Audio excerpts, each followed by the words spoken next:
Hello दोस्तों, welcome to channel on M clerk. आपका मेरे चैनल पर स्वागत है। दिनांक है 10/2/2022। गतिविधि पत्रक नंबर 21 है, कक्षा 6 to 8 के लिए। यहाँ विद्यार्थी का नाम, यहाँ शिक्षक है, शिक्षिका का नाम। अब आगे देखते हैं यहाँ पे एक्टिविटी सीट में। तो यहाँ दिया गया है, कहानी दी गई है कछुए और खरगोश की। चलिए इसे रीड करते हैं। एक खरगोश और एक कछुए में गहरी मित्रता थी। वे साथ साथ घूमते थे, खेलते थे और हमेशा एक दूसरे की मदद करते थे। एक बार खेल खेल में दोनों ने दौड़ प्रतियोगिता करने की बात सोची। उनको बरगद के पेड़ तक पहुंचना था। यह पेड़ वहां से कुछ ही दूर एक गांव के ठीक बाहर था। यह निश्चित हुआ कि जो वहां पहले पहुंचेगा वही विजेता कहलाएगा। दौड़ शुरू हुई। खरगोश, जो कि खूब तेज दौड़ता था और उछल उछल कर चलता था, वहीं तेजी से आगे निकल गया। कछुआ अपनी आदत के अनुसार चल रहा था, एकदम धीरे धीरे। आगे देखते हैं यहाँ पे।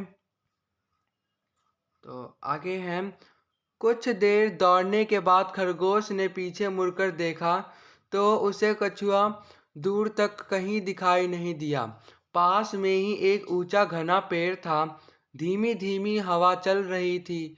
खरगोश ने सोचा कि थोड़ा सुस्ता लेता हूँ, फिर जल्दी से आगे बढ़ जाऊंगा। कछुए को तो यहाँ तक पहुँचने में अभी देर लगेगी। यह सोचकर वह पेड़ के नीचे लेट गया। ठंडी हवा में ने उसे झटपट सुला दिया। उधर कछुआ धीरे धीरे पेड़ की ओर बढ़ता जा रहा था। खरगोश काफी देर तक सोता रहा। जैसे ही उसकी आंख खुली, वह बरगद के पेड़ की ओर भागा।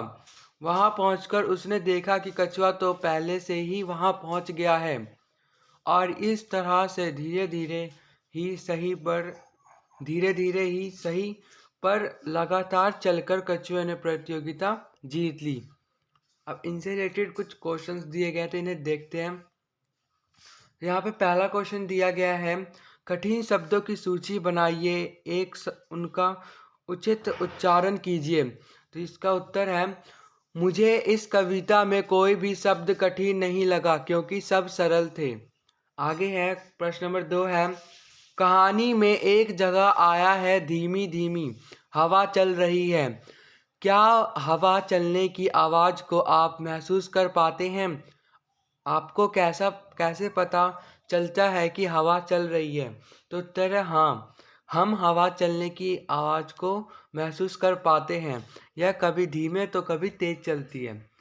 प्रश्न नंबर 3 है, आप अपने माता पिता के साथ बाजार जाते हैं, वहाँ पर आवाज़ किस तरह की सुनते हैं?